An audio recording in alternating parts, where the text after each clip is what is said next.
কোন স্ত্রী যদি স্বামীকে নারাজ করে কবরে যায়, সে যত বড় দিনদার, যত বড় নেককার, যত বড় নামাজি হোক না কেন, আল্লাহ তৈরি জান্নাত সে পাবে না, মিলবে না। অতএব স্বামী স্বামী একটু আমার উপর রাজি আর খুশি হয়ে যাও।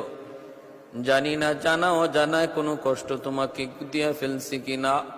হযরত আলী রাদিয়াল্লাহু তাআলা আনহু কপালে চুমু খাইতেছেন আর আদর করে বলতেছেন, ফাতেমা ঠিক আছে, তুমি কি বলবা বলো।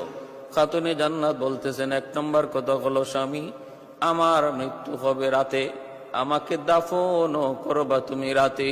আমি সারা জীবন আল্লাহর কাছে চাইছি, মালিক শুধু জীবদ্দশায় নয়, আমার মরণটাও যেন পর্দার হালতে হয়, আমার মরণ যেন পর্দার হালতে হয়।